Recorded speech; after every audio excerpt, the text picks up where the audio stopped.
एक दृष्टा है और तू सदा सचमुच मुक्त है।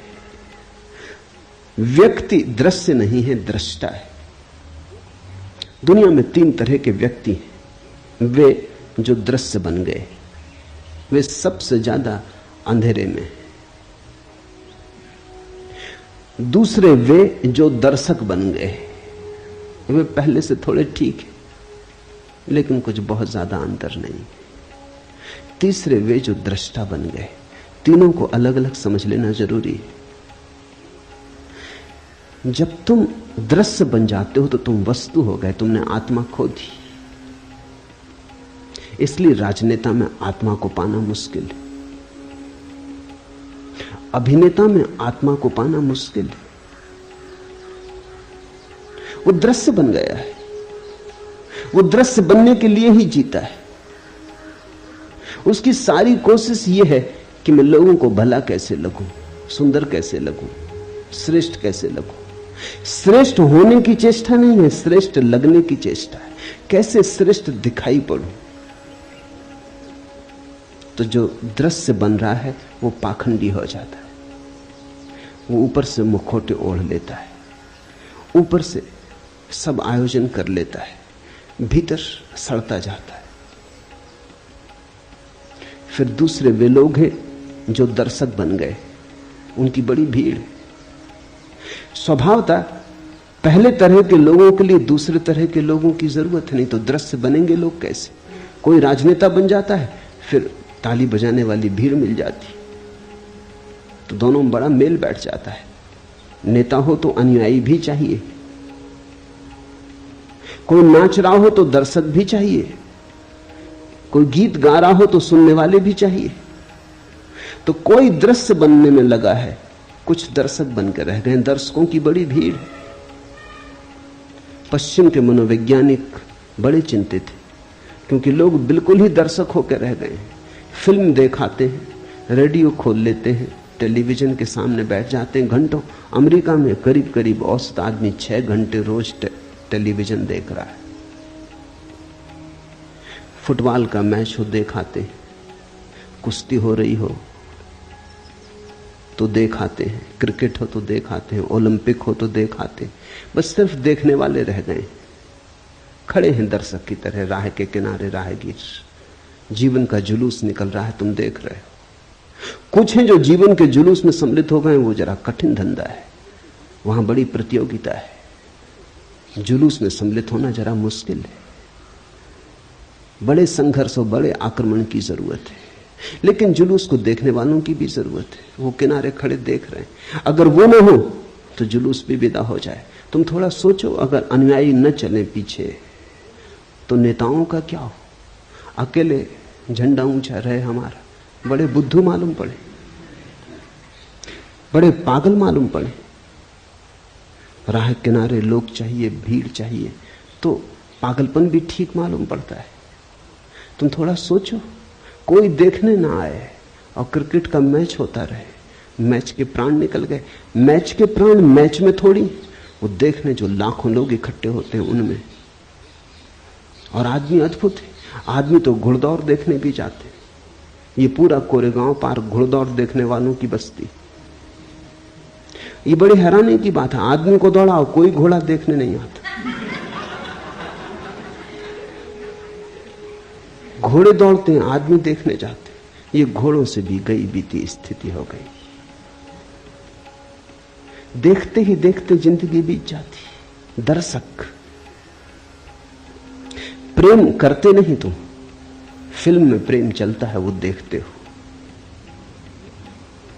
नाचते नहीं तुम, कोई नाचता है तुम देखते हो। गीत तुम नहीं गुनगुनाते, कोई गुनगुनाता है तुम सुनते हो। तो तुम्हारा जीवन अगर नपुंसक हो जाए, अगर उसमें से सब जीवन ऊर्जा खो जाए तो आश्चर्य क्या। तुम्हारे जीवन में कोई गति नहीं है, कोई ऊर्जा का प्रवाह नहीं है, तुम मुर्दे की भांति बैठे हो। बस तुम्हारा कुल काम इतना है कि देखते रहो, कोई दिखाता रहे तुम देखते रहो। ये 2 ही की बड़ी संख्या है दुनिया में, दोनों एक दूसरे से बंधे। मनोवैज्ञानिक कहते हैं दुनिया में हर बीमारी के दो पहलू होते हैं। दुनिया में कुछ लोग हैं जिनको मनोवैज्ञानिक कहते हैं मैसोचिस्ट, पर स्वदुखवादी, वो अपने को सताते हैं।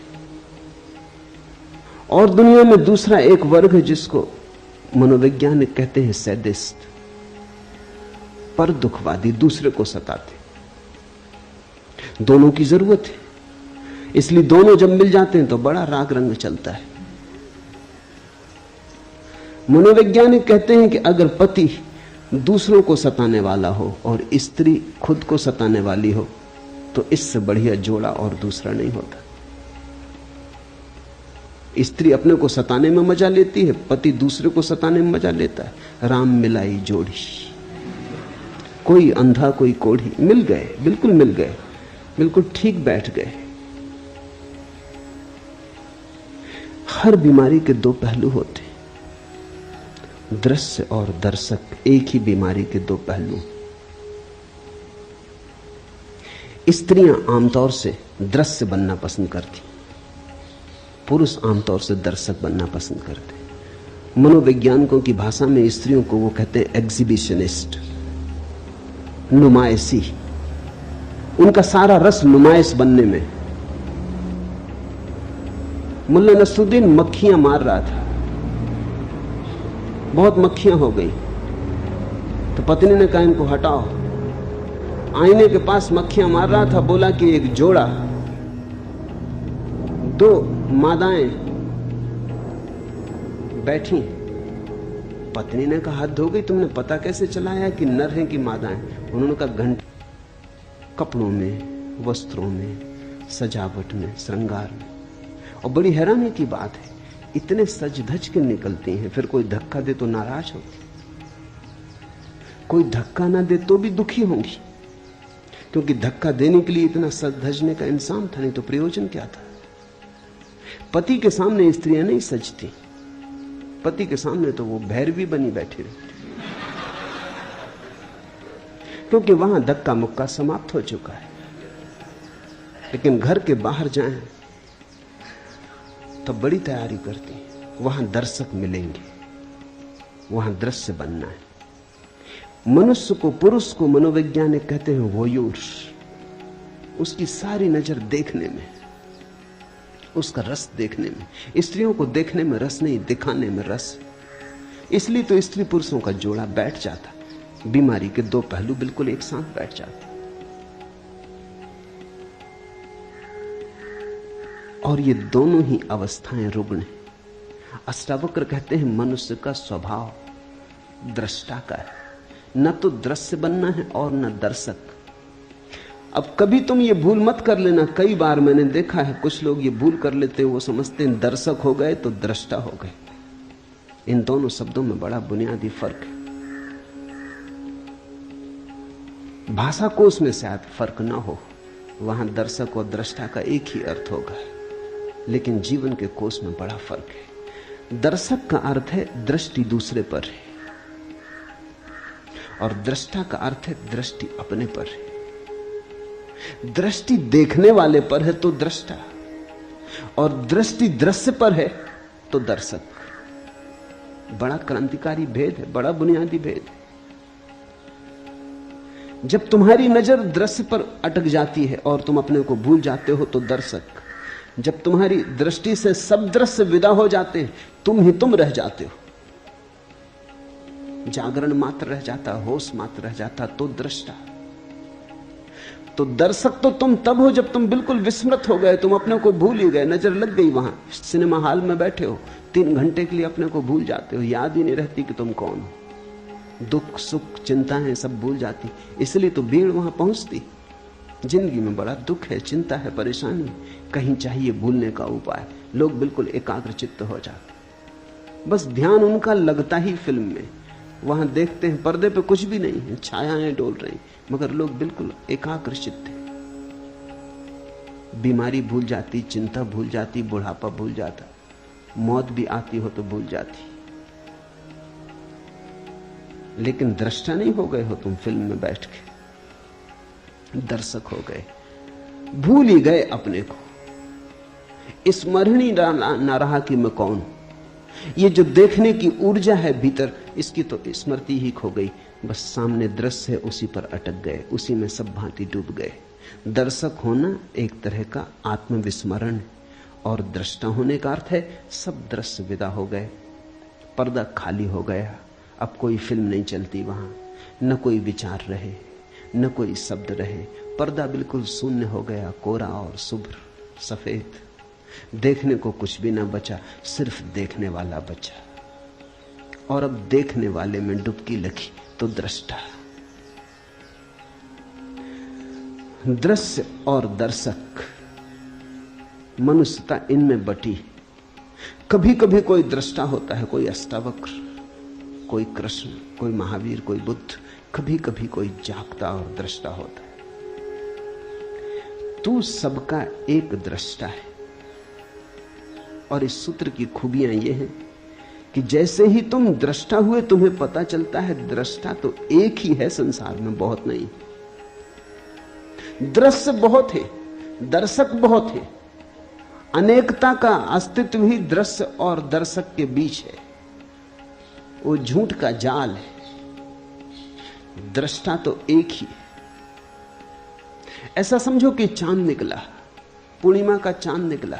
नदी पोखर में, तालाब सरोवर में, सागर में, सरिताओं में, सब जगह प्रतिबिंब बने। अगर तुम पृथ्वी पर घूमो और सारे प्रतिबिंबों का अंकन करो तो करोड़ों अरबों खरबों प्रतिबिंब मिलेंगे। लेकिन चांद एक है, प्रतिबिंब अनेक है। दृष्टा एक है, दृश्य अनेक है, दर्शक अनेक है। वो सिर्फ प्रतिबिंब है, वो छायाएं। तो जैसे ही कोई व्यक्ति दृश्य और दर्शक से मुक्त होता है, न तो दिखाने की इच्छा रही कि कोई देखे, न देखने की इच्छा रही। देखने और दिखाने का जाल छूटा, वो रस न रहा, तो वैराग्य।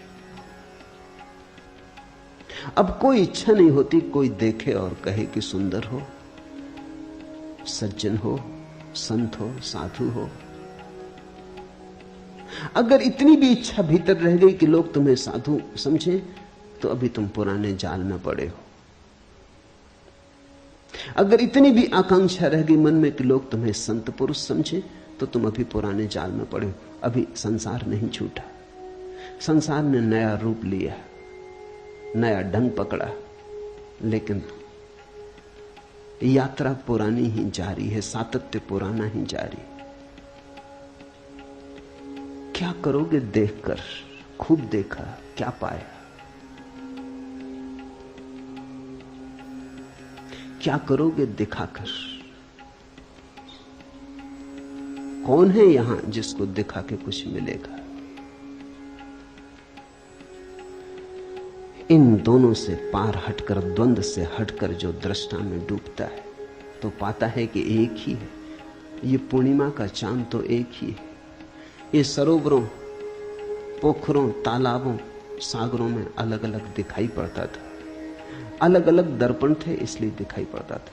मैंने सुना है एक राजमहल था, सम्राट ने महल बनाया था सिर्फ दर्पणों से। दर्पण ही दर्पण थे अंदर, कांच महल था।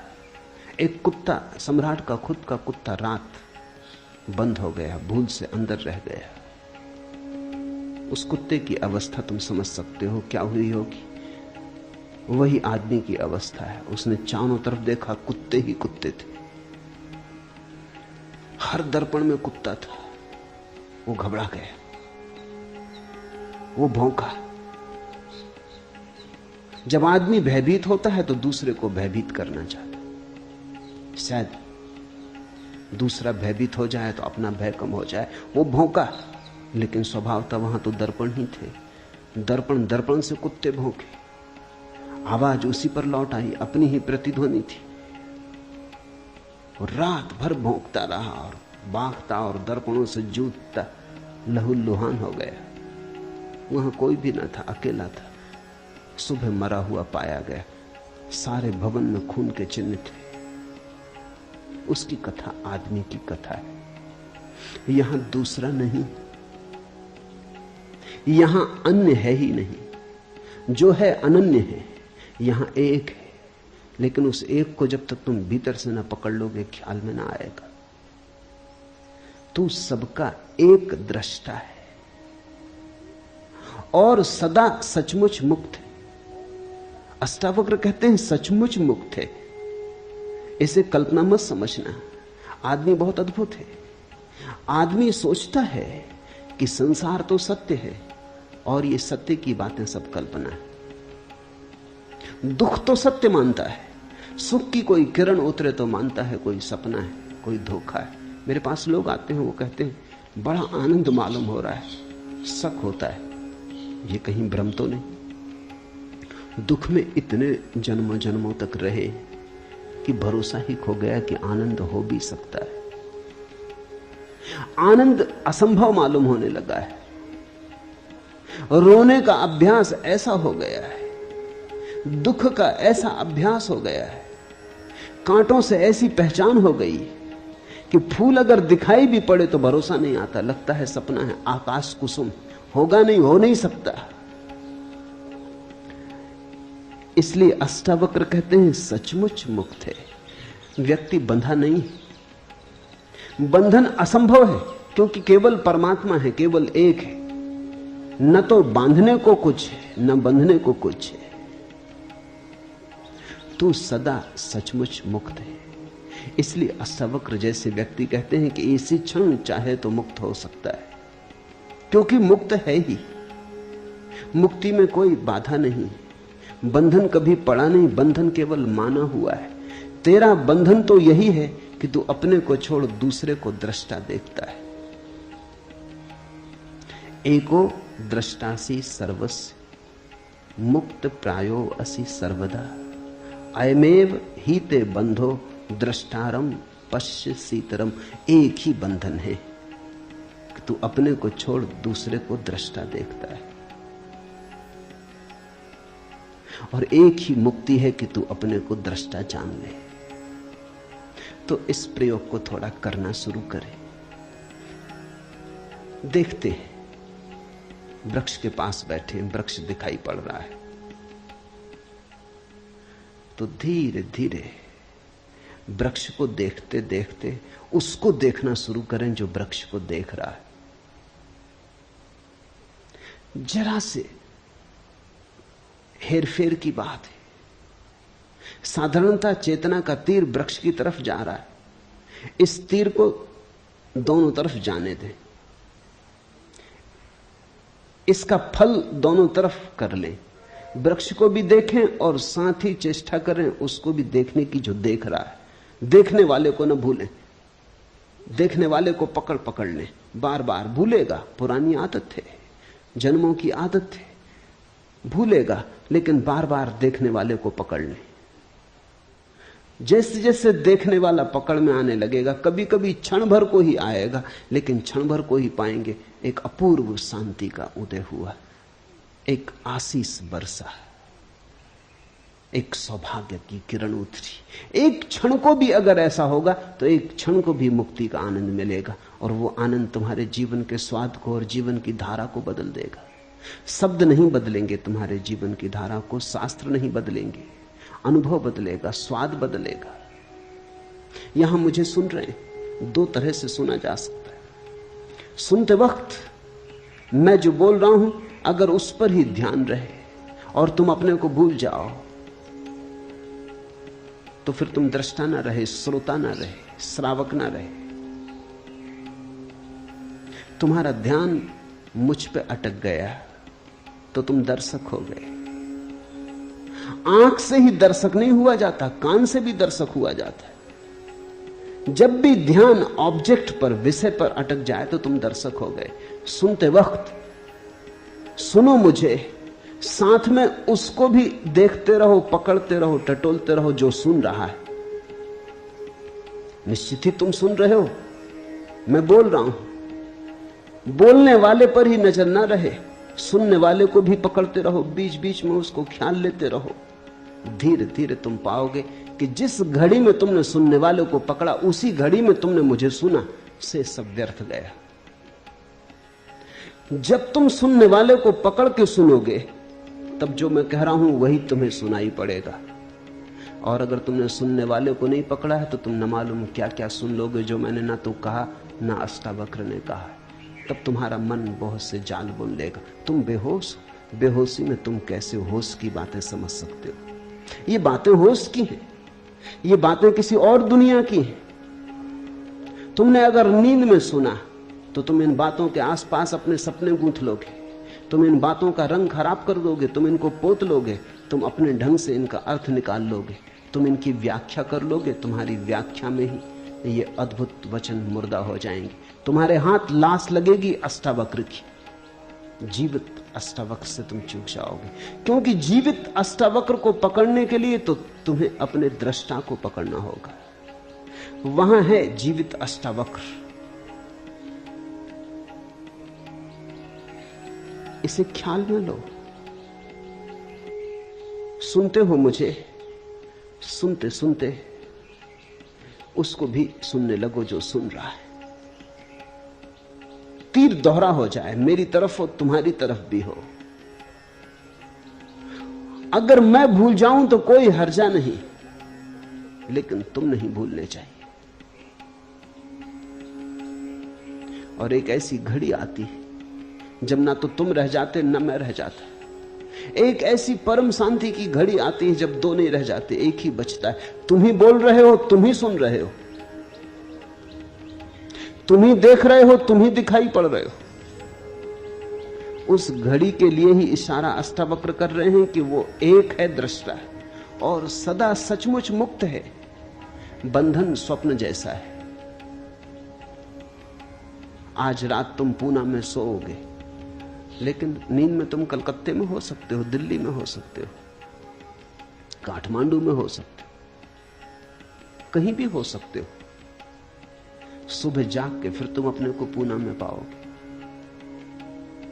सपने में अगर काठमांडू चले गए तो लौटने के लिए कोई हवाई जहाज से यात्रा नहीं करनी पड़ेगी, न ट्रेन पकड़नी पड़ेगी, न पैदल यात्रा करनी पड़ेगी। यात्रा करनी ही नहीं पड़ेगी। सुबह आंख खुलेगी और तुम पाओगे कि पूना में हो। सुबह तुम पाओगे तुम कहीं गए ही नहीं, सपने में गए थे। सपने में जाना कोई जाना है। बंधन तो एक ही है तेरा कि तू अपने को छोड़ दूसरे को दृष्टा देखता है।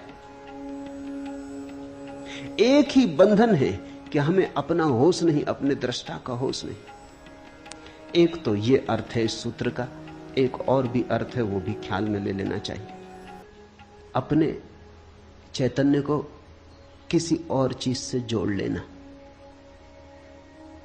एक आदमी कहता है कि मैं बुद्धिमान हूं, तो उसने बुद्धिमानी से अपने अहंकार को जोड़ लिया, तो उसकी चेतना अशुद्ध हो गई। तुमने देखा, दूध में कोई पानी मिला देता है तो हम कहते हैं दूध अशुद्ध हो गया।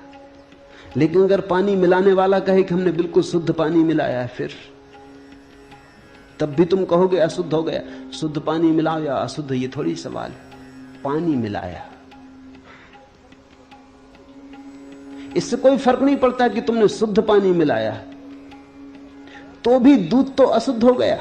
और अगर गौर करो तो दूध ही अशुद्ध नहीं हुआ, पानी भी अशुद्ध हो गया। पानी और दूध दोनों शुद्ध थे, अलग अलग मिलके अशुद्ध हो गए। विपरीत और विजातीय और अन्य से मिलके उपद्रव होता है। चैतन्य जैसे ही अपने से भिन्न से मिल जाता है। तुमने कहा मैं बुद्धिमान, बुद्धि यंत्र है, उसका उपयोग करो, बुद्धिमान मत बनो। यही बुद्धिमानी है, बुद्धिमान मत बनो। तुमने कहा मैं बुद्धिमान, उपद्रव शुरू हुआ, दूध पानी से मिल गया। फिर तुम्हारी बुद्धि कितनी ही शुद्ध हो, इससे कोई फर्क नहीं पड़ता। तुमने कहा मैं चरित्रवान, दूध पानी से मिल गया। अब तुम्हारा चरित्र कितना ही शुद्ध हो, इससे कुछ फर्क नहीं पड़ता। दुष्चरित्र और सच्चरित्र दोनों के अहंकार होते। मैंने सुना है एक पुरानी कहानी कि जार के जमाने में रूस में साइबेरिया में 3 कैदी बंद थे और तीनों में सदा विवाद हुआ करता था कि कौन बड़ा अपराधी, और तीनों में सदा विवाद हुआ करता था कि कौन ज्यादा दिन से जेल भोग रहा है। जेल में अक्सर ये होता है, लोग वहां का देते हो, ऐसा नहीं। ऐसा नहीं है कि तुम ही दूसरों को देख के खूब जोर जोर से हरे राम करने लगते हो, कि कोई आ जाए तो प्रार्थना लंबी हो जाती है, पूजा की घंटियां जोर से बजने लगती हैं, कोई ना आए जल्दी निपटा लेते हो। ऐसा तुम ही करते हो, ऐसा नहीं है। मेहमान घर में हो तो तुम मंदिर चले जाते हो, क्योंकि मेहमानों पर धार्मिक होने का प्रभाव डालना है। कैदी भी कारागृह में इसी तरह करते। उन 3 कैदियों में विवाद होता था। एक दिन पहले कैदी ने कहा कि मैं जब जेल में आया था, जब मुझे साइबेरिया के जेल में डाला गया, तब मोटर गाड़ी नहीं चलती थी, डाला गया तब बैलगाड़ी तक नहीं चलती थी।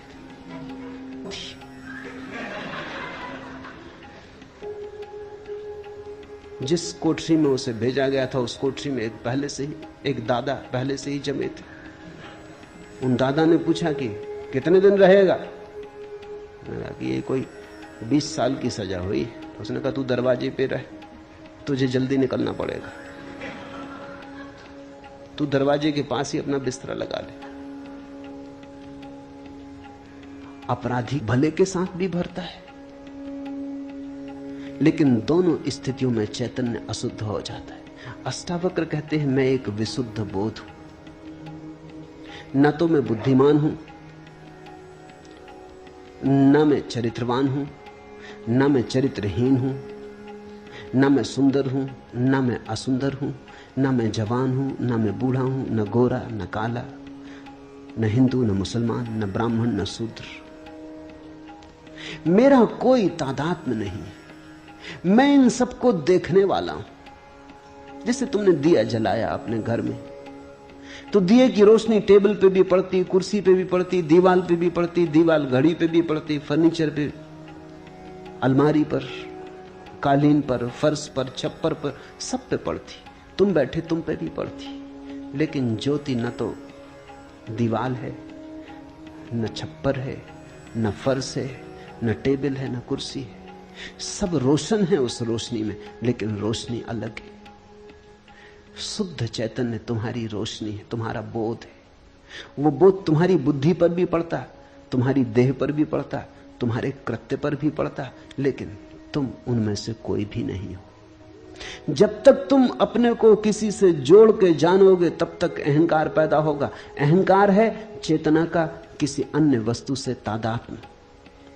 जैसे ही तुमने सारे तादात्म्य छोड़ दिए, तुमने कहा मैं तो बस शुद्ध बोध, मैं तो शुद्ध बोध हूं, शुद्ध बुद्ध हूं, वैसे ही तुम घर लौटने लगे, मुक्ति का क्षण करीब आने लगा। अष्टावक्र कहते हैं विशुद्ध बोध हूं ऐसी धारणा, अहम एका विशुद्ध बोधा इति। ऐसे निश्चय रूपी अग्नि से। ये क्या है निश्चय रूपी बात? सुन के ये निश्चय न होगा, केवल बुद्धि से समझ के ये निश्चय न होगा। ऐसा तो बहुत बार तुमने समझ लिया, फिर भूल जाते हो। अनुभव से ये निश्चय होगा, थोड़े प्रयोग करोगे तो निश्चय होगा, प्रतीति होगी तो निश्चय होगा, और निश्चय होगा तो क्रांति घटित होगी। अज्ञान रूपी वन को जलाकर तू वीत शोक हुआ, सुख को प्राप्त हो, सुखी हो। जिसमें यह कल्पित संसार रस्सी में सांप जैसा भासता है, तू वही आनंद परमानंद बोध। अतएव तू सुखपूर्वक विचर। यहां दुख का कोई कारण ही नहीं। तुम नाहक एक दुख स्वप्न में दबे और परेशान हुए जा रहे हो। दुख स्वप्न तुमने देखा? अपने ही हाथ छाती पर रख के आदमी सो जाता है, हाथ के वजन से रात नींद में लगता है कि छाती पे कोई भूत प्रेत चढ़ा। अपने ही हाथ रखे हैं छाती पर, उनका ही वजन पड़ रहा है, लेकिन निद्रा में वही वजन भ्रांति बन जाता। या अपना ही तकिया रख लिया अपनी छाती पर, लगता पहाड़ गिर गया। चीखता चिल्लाता, चीख भी नहीं निकलती। हाथ पैर हिलाना चाहता, हाथ पैर भी नहीं हिलते, ऐसी घबराहट बैठ जाती। फिर जब नींद भी टूट जाती तो भी पाता पसीना पसीना है। नींद भी टूट जाती है, जाग भी जाता है, समझ भी लेता है कोई दुश्मन नहीं, कोई पहाड़ नहीं गिरा, अपना ही तकिया अपनी छाती पर रख लिया, कि अपने ही हाथ अपनी छाती पर रख लिए थे। तो भी सांस धक धक चल रही, जैसे मीलों दौड़ के आया हो। सपना टूट गया, फिर भी अभी तक परिणाम जारी।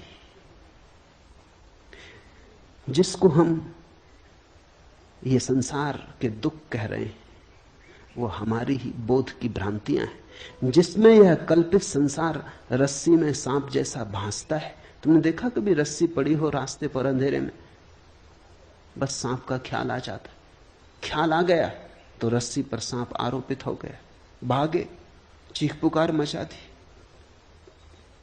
हो सकता है दौड़ने में गिर पड़ो, हाथ पैर तोड़ लो, तो बाद में पता चले कि सिर्फ रस्सी थी, बेनाहक दौड़े, लेकिन फिर क्या होता, हाथ पैर तोड़ चुके। लेकिन अगर तुम्हारे पास थोड़ा सा भी बोध का दिया हो, प्रकाश हो थोड़ा, तो अंधेरे से अंधेरी रात में भी तुम बोध के दिए से देख पाओगे कि रस्सी रस्सी है, सर्प नहीं। इस बोध में ही आनंद और परमानंद का जन्म होता है। अतएव तू सुखपूर्वक विचर। तेरे पास सूत्र है, तेरे पास ज्योति है, ज्योति को तूने नाहक के पर्दों में ढांका। पर्दे हटा, घूंघट के पट खोल। विचार के, वासना के, अपेक्षा के, कल्पनाओं के, सपनों के पर्दे हटाओ। वही हैं घूंघट। घूंघट को हटाओ, खुली आंख से देखो। लोग बुर्के ओढ़े बैठे, उन बुर्कों के कारण कुछ दिखाई नहीं पड़ता, धक्के खा रहे, गड्ढों में गिर रहे। वही आनंद परमानंद बोध है। अतएव तू सुखपूर्वक विचर। यत्र विश्वमिदं भाति कल्पितम रज्जु सर्पवत आनंद परमानंदा सा बोधस्त्वम सुखम चर। आनंद परमानंद बोधा त्वम सुखम चर। इस थोड़े से बोध को समझ लो, पकड़ लो, पहचान लो, फिर विचरण करो सुख में। ये अस्तित्व परम आनंद है। इस अस्तित्व ने दुख जाना नहीं, दुख तुम्हारा निर्मित किया हुआ है। कठिन है समझना ये बात, क्योंकि हम इतने दुख में जी रहे हैं, हम कैसे माने कि दुख नहीं। वो जो रस्सी को देख के भाग गया है वो भी नहीं मानता कि सर्प नहीं है। वो जो हाथ रख के छाती पे पड़ा है और सोचता है पहाड़ गिर गया, वो भी उस क्षण में तो नहीं मान सकता कि पहाड़ नहीं गिर गया है। वैसी ही हमारी दशा है। क्या करें? थोड़े दृश्य से दृष्टा की तरफ चलें। देखें सब, लेकिन देखने वाले को न भूलें। सुने सब, सुनने वाले को न भूलें। करें सब, लेकिन स्मरण रखें कि करता नहीं। बुद्ध कहते थे चलो राह पर, और स्मरण रखो कि भीतर कोई चल नहीं रहा है, भीतर सब अचल है।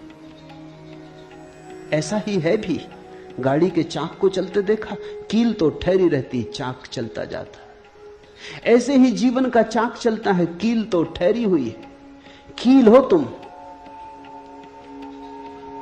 मुक्ति का अभिमानी मुक्त है और बद्ध का अभिमानी बद्ध, क्योंकि इस संसार में यह लोकोक्ति सच है कि जैसी मति वैसी गति।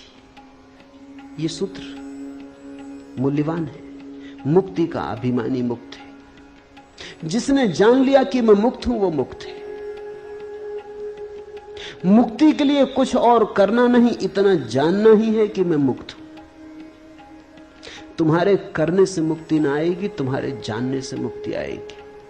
मुक्ति कृत्य का परिणाम नहीं, ज्ञान का फल है। मुक्ति का अभिमानी मुक्त है और बद्ध का अभिमानी बद्ध। जो सोचता है मैं बंधा हूं वो बंधा है, जो सोचता है वो मुक्त हूं मैं वो मुक्त है। तुम जरा करके भी देखो, एक 24 घंटे ऐसा सोच कर देखो कि चलो 24 घंटे यही सही, मुक्त हूं। 24 घंटे मुक्त रह के देख लो, तुम बड़े चकित होगे। तुम्हें खुद ही भरोसा ना आएगा कि अगर तुम सोच लो मुक्त हो तो कोई नहीं बांधने वाला है, तो तुम मुक्त हो। तुम सोच लो कि बंधा हूं तो हर चीज बांधने वाली है। मेरे एक मित्र थे, मेरे साथ प्रोफेसर थे। होली के दिन थे, भांग पी ली,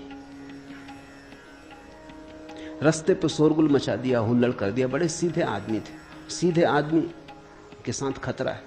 उसके भीतर काफी दबा पड़ा रहता। उपद्रवी नहीं थे, नाम भी उनका भोले राम था। भोले भाले आदमी थे। भोले भाले आदमी के साथ एक खतरा है, भांग वगैरह से बचना चाहिए, क्योंकि वो भोला भालापन जो ऊपर ऊपर है, भांग ने तो डुबा दिया। भीतर जो दबा पड़ा था जिंदगी भर में, जो नहीं किया था, वो सब निकल आया। वो सड़क पर गए, शोरगुल मचाया, उपद्रव कर दिया, किसी स्त्री के साथ छेड़छाड़ कर दी, पकड़ लिए गए, थाने में बंद कर दिए गए। अंग्रेजी मुक्ति का अभिमानी मुक्त है और बद्ध का अभिमानी बद्ध, क्योंकि इस संसार में यह लोकोक्ति सच है कि जैसी मति वैसी गति।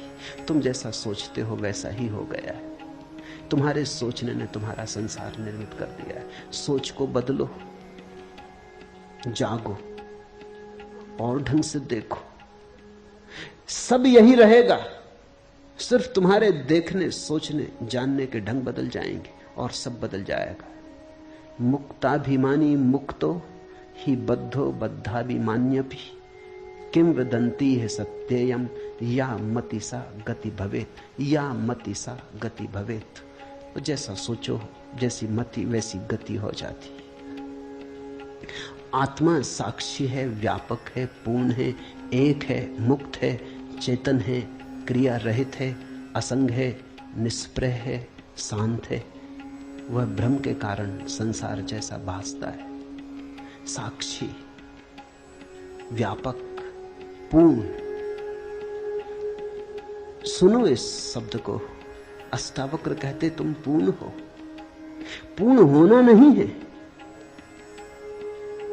तुम में कुछ भी जोड़ा नहीं जा सकता। तुम जैसे हो परिपूर्ण हो। तुम में कुछ विकास नहीं करना है, तुम्हें कुछ सोपान नहीं चढ़ने, तुम्हारे आगे कुछ भी नहीं है। तुम पूर्ण हो, तुम परमात्मा हो, व्यापक हो, साक्षी हो, एक हो, मुक्त हो, चेतन हो, क्रिया रहित हो, असंग हो। किसी ने तुम्हें बांधा नहीं, कोई संग साथी नहीं, अकेले हो, परम एकांत में हो, निष्प्रह हो।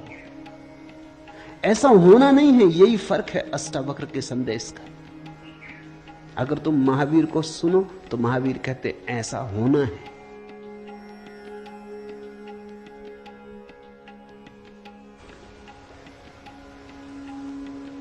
अष्टावक्र कहते ऐसे तुम हो। ये बड़ा फर्क है, ये छोटा फर्क नहीं। महावीर कहते हैं असंग होना है, निष्प्रह होना है, पूर्ण होना है, व्यापक होना है, साक्षी होना है। अष्टावक्र कहते हैं तुम ऐसे हो, बस जागना है, ऐसा आंख खोल के देखना है। अष्टावक्र का योग बड़ा सहज योग है। साधो सहज समाधि भली, तू कूटस्थ बोधरूप अद्वैत आत्मा का विचार कर। अहम आभास इति, मैं आभास रूप अहंकारी जीव हूं। ये तुमने जो अब तक मान रखा है ये सिर्फ आभास है। ये तुमने जो मान रखा है ये तुम्हारी मान्यता है, मति है। यद्यपि तुम्हारे आसपास भी ऐसा ही मानने वाले लोग हैं, इसलिए तुम्हारी मति को बल भी मिलता है।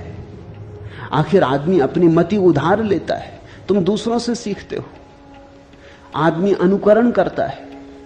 यहां सभी दुखी हैं, तुम भी दुखी हो गए हो। जापान में एक अद्भुत संत हुआ, होते ही तो हंस रहा है, तुम नाहक रो रहे हो। तुम्हारा रोना बिल्कुल निजी, प्राइवेट है, पूरा अस्तित्व हंस रहा है। चांद तारे, फूल, पक्षी सब हंस रहे हैं, तुम नाहक रो रहे हो। खोलो आंख, हंस लो, मेरा कोई और संदेश नहीं। वो हंसता एक गांव से दूसरे गांव घूमता रहता। कहते कारण की खोज ही गलत है। तुम जब तक कारण खोजोगे कि जब कारण होगा तब हंसेंगे, तो तुम कभी हंसोगे ही नहीं। तुमने अगर सोचा कि कारण होगा तब सुखी होंगे, तो तुम कभी सुखी ना होगे। कारण खोजने वाला और दुखी होता जाता। कारण दुख के हैं, सुख स्वभाव है। कारण को निर्मित करना पड़ता, दुख को भी निर्मित करना पड़ता। सुख है, सुख मौजूद है, सुख को प्रकट करो। यही अष्टावक्र का बार बार कहना है। बोधस्त्वम सुखम चर वीत सोखा सुखी भव, विश्वासमृतम पीत्वा सुखी भव। पीले अमृत हो जा सुखी। मनुष्य पूर्ण है, एक है, मुक्त है। सिर्फ आभास बाधा डाल रहा है। मैं आभास रूप अहंकारी जीव हूं, ऐसे भ्रम को और बाहर भीतर के भाव को छोड़कर तू कुटस्थ बोधरूप अद्वैत आत्मा का विचार कर। अहम आभासा इति वाह्यम अंतरम भावम मुक्तवा। बाहर और भीतर के भाव से मुक्त हो जा। आत्मा न तो बाहर है और न भीतर। बाहर और भीतर भी सब मन के ही भेद है। आत्मा तो बाहर भी है, भीतर भी है। आत्मा में सब बाहर भीतर है, आत्मा ही है। बाहर भीतर के सब भाव को छोड़कर तू कुटस्थ बोध रूप अद्वैत आत्मा का विचार कर। यह अनुवाद ठीक नहीं है। मूल सूत्र है वाह्यम अंतरम भावम मुक्तवा। मुक्त होकर अंतर बाहर से त्वम कुटस्थ बोधम अद्वैतम आत्मानम परिभावे। परिभाव कर, विचार कर, ये ठीक नहीं। परिभाव कर कि तू कूटस्थ आत्मा है, ऐसा बोध कर, ऐसा भाव ऐसी भावना में जग। विचार तो फिर बुद्धि की बात हो जाती, विचार तो फिर ऊपर ऊपर की बात हो जाती। सिर से नहीं होगा, ये हृदय से होगा। ये भाव प्रेम जैसा होगा, गणित जैसा नहीं। ये तर्क जैसा नहीं होगा, गीत जैसा होगा, जिसकी गुनगुनाहट डूबती चली जाती गहराई तक और प्राणों के अंतरतम को छू लेती, स्पंदित कर देती। परिभाव कर कि मैं कूटस्थ आत्मा हूं। ये घूमता हुआ चाक नहीं, बीच की कील हूं।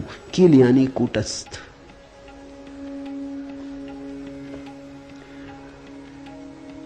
तुम जब तक सोचते हो पृथ्वी पर हो, पृथ्वी पर हो। जिस क्षण तुमने तैयारी दिखाई, जिस क्षण तुमने हिम्मत की, उसी क्षण आकाश में उड़ना शुरू हो सकता है। दल के दल तैर रहे मेघ मगन भू पर, उड़ता जाता हूं मैं मेघों के ऊपर।